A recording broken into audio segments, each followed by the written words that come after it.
beautiful, blessed Tuesday.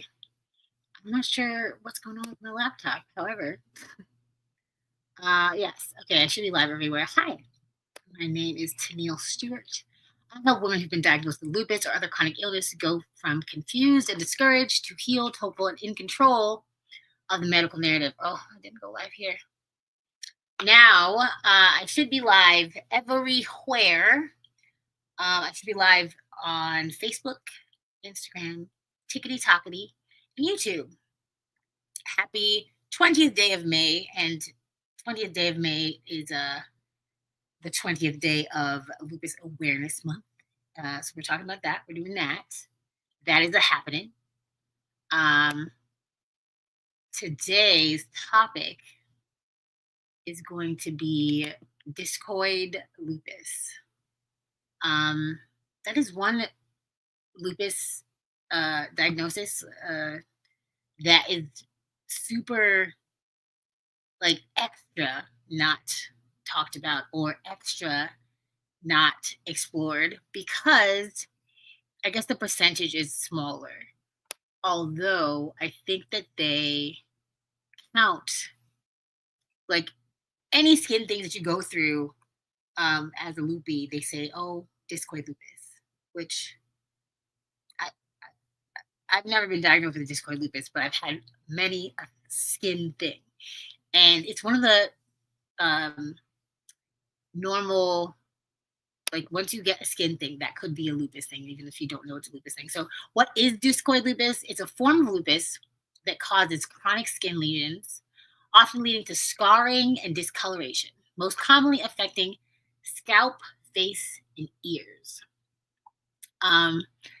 Symptoms: red or purple rashes, hair loss, especially from the scalp, hair loss all over, but especially from the scalp, permanent scarring if untreated, light sensitivity, sun can trigger flares, and the emotional impact of it is,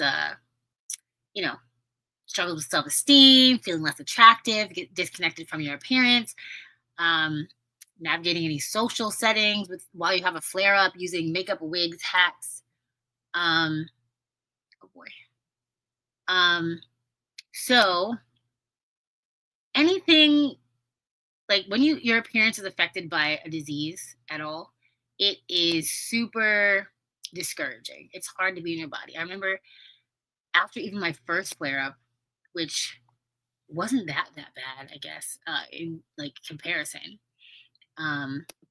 I remember sitting on the couch one day and saying, I'm a monster.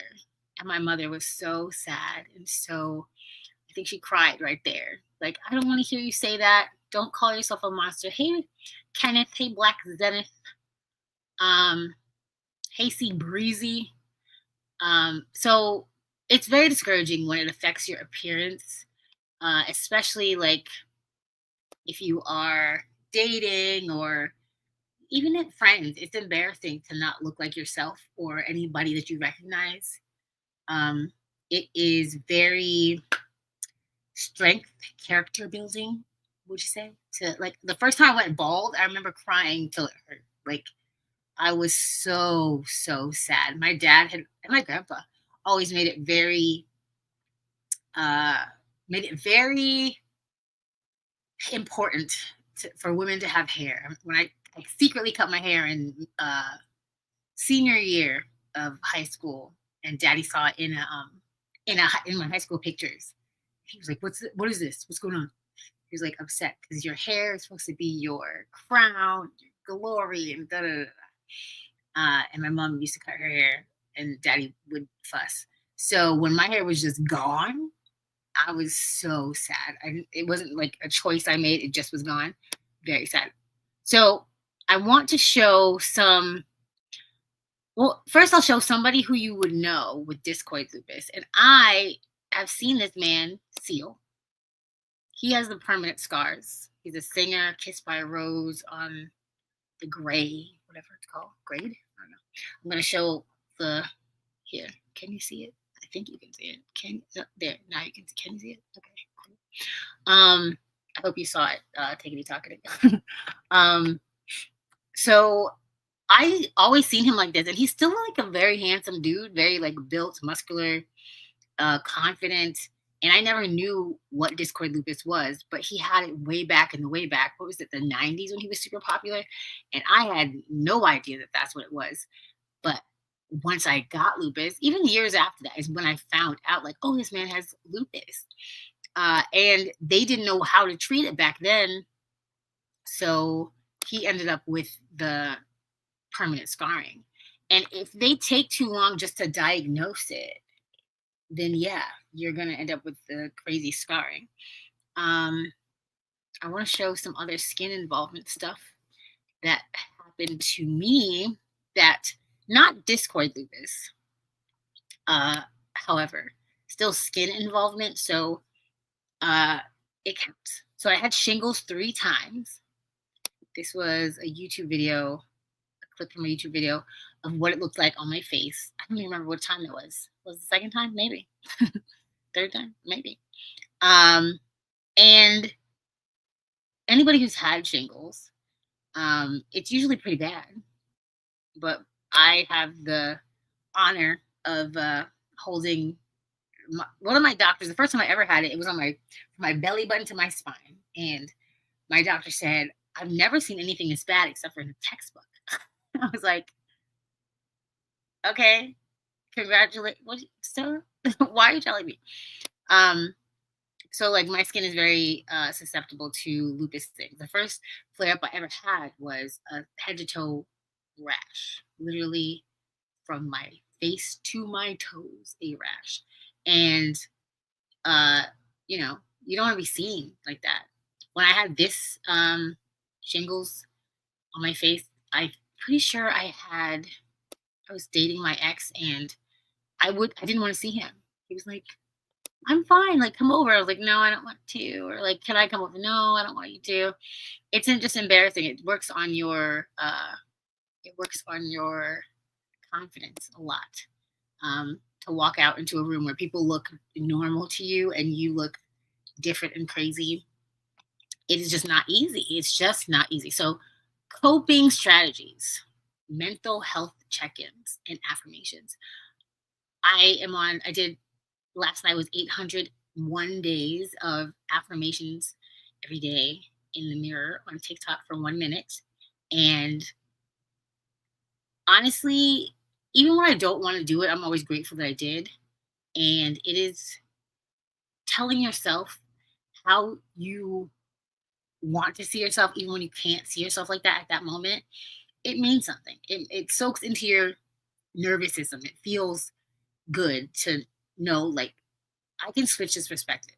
Your thoughts become things, and your reality is reality to you.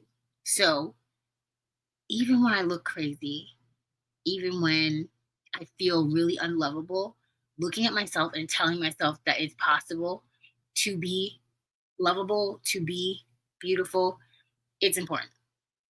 Um, I've worn a million jillion different wigs over the years. I've been rocking crochet braids for years now, but um, you know, even I remember being in the hospital and my head being so sensitive that my mom was rubbing my head and it hurt me. It really hurt me, but I knew it was comforting her, so I let her do it. Like, it's weird balance between other people and yourself when you're trapped in a body that doesn't feel like your own. But talking to yourself with positivity every day is super important. Celebrating non-physical qualities. So when I was in the hospital for my 3-month stay of the scary, scary flare up, matter of fact, I should show pictures of that. I always have those on my laptop. I, for certain, would show people pictures of me before I was sick, and I would show them, like, the poor nurses, and I would show them like accomplishments that I had. Like, be proud of yourself for a million other things, because the way you look is literally the least exciting thing about you, because it's always going to change. There's no way for you to look exactly how you looked when you were I don't know, 25 or something like that, and maybe you didn't like looking like that anyways. Like today you wake up and you look like this, but maybe tomorrow you wake up and you look like this. I don't know, because that was my face. And I was early 20s. That's a 3-month stay in the hospital. Uh, Lupus was attacking my eyes, and I swelled up from the top of my head to my belly button. And that's just how it is. Oh, tickety tockety. Let me show you if I can. Hold on. Can you see it? Can you see it? I don't know. I don't know what you're saying. Okay, yeah, that was my face. um, so for certain, uh, celebrate other things that you are capable of, that you do, that you can be. Um, if you like, I can't even think of something, but can you crochet?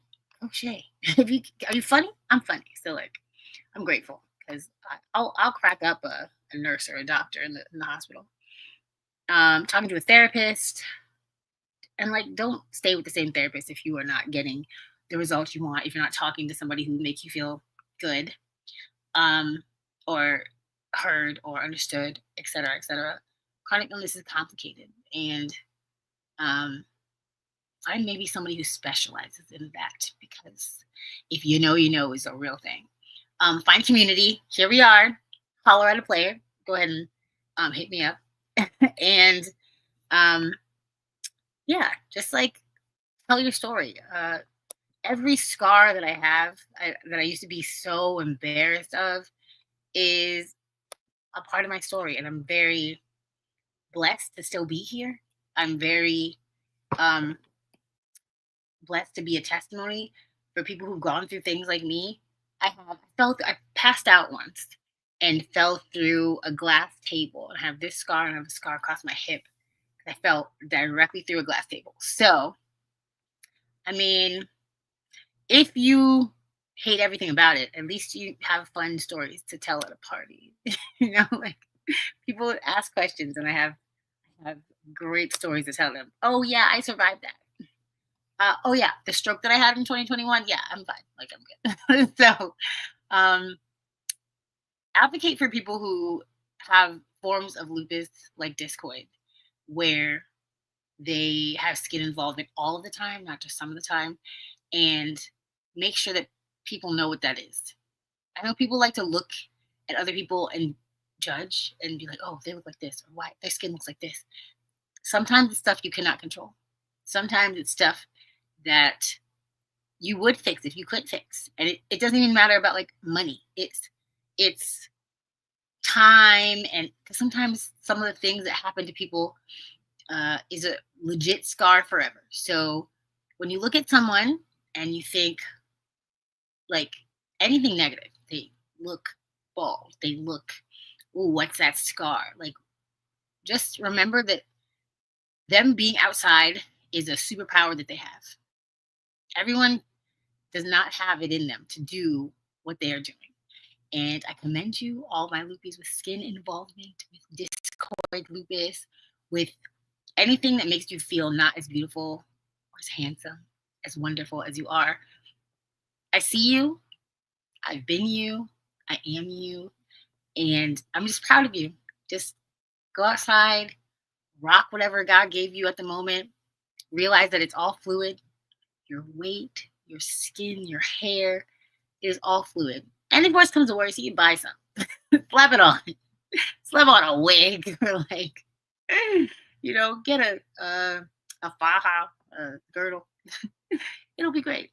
So I'm very proud of you, and see you tomorrow for another episode of uh, Lupus Awareness Month every day in May. And thank you so much for being here. Thank you for your comments. Thank you for your love. I'm a little drained from yesterday. Yesterday was a crazy day. It was amazing. 100th episode. So this is episode 101. And I appreciate you for being here. Have a great day. Bye.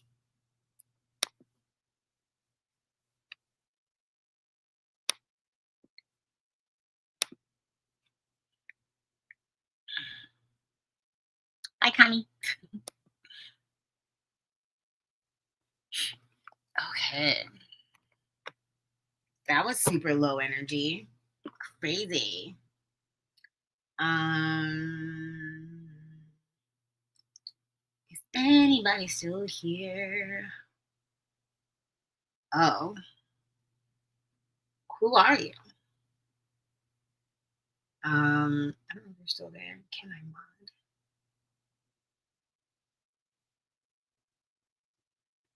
I guess. Um,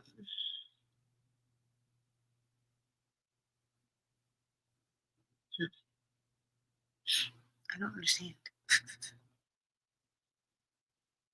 Oh, okay. Well, sorry for the comments that I missed because uh, I'm genuinely. How do people see these comments? They go so fast. I appreciate it though. Have a good day. Bye.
You ever like read a word but you never say it out loud, and then you say it out loud for the first time, and you're like, that was wrong.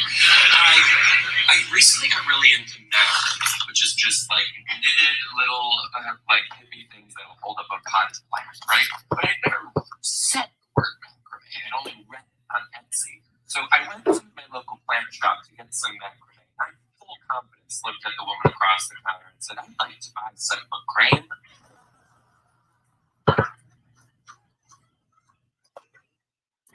One more time, macrame. I would like it. And she then called the bus to come pick me up. There's also all this other shit that I'm putting together. Like, my whole life, I thought that the saying, what a tangled web we weave, was what a tangled web we weave. Well, I don't know about you. I thought talking to French spiders.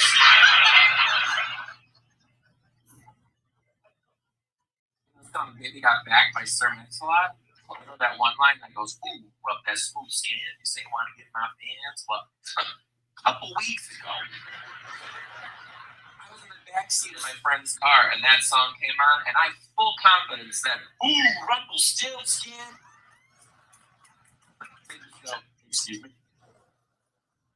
Rumpelstiltskin. Like, he's just singing about backing that ass up, and all of a sudden, Rumpelstiltskin.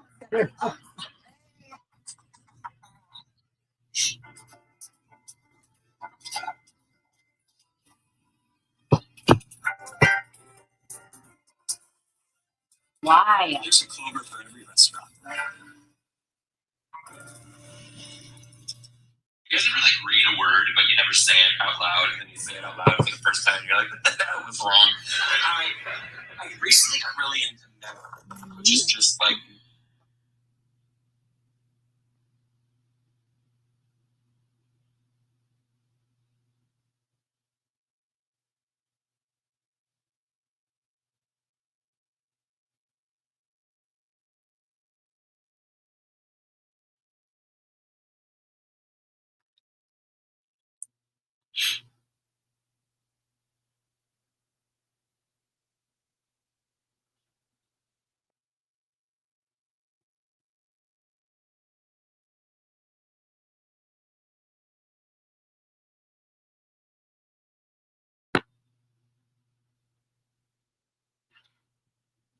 Why?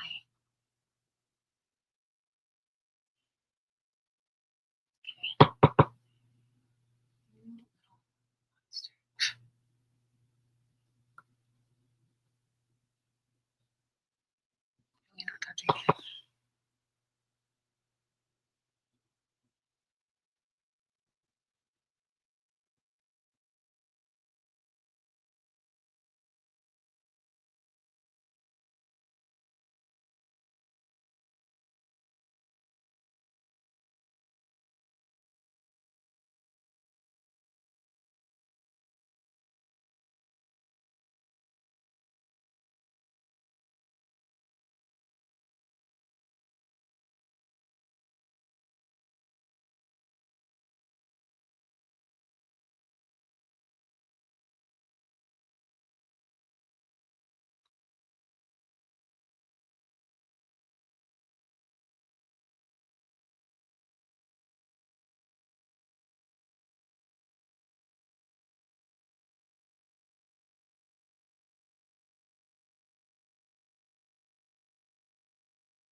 Bless you.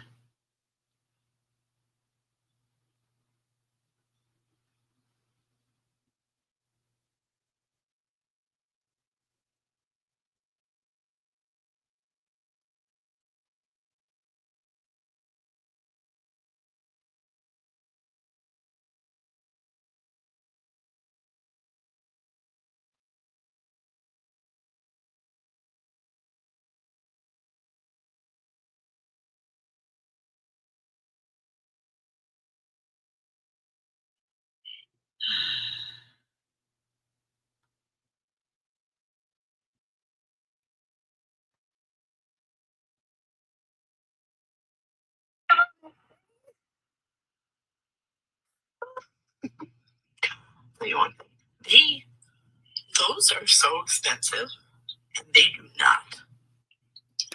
You're not coming my side. So you have to improvise.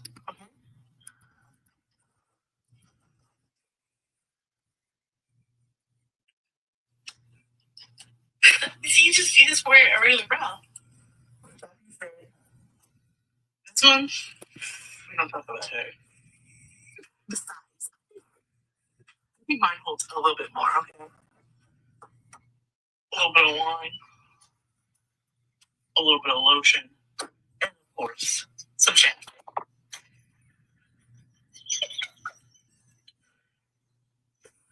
I think it's classy in a way.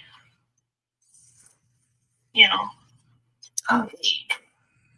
you're supportive on one side, the other side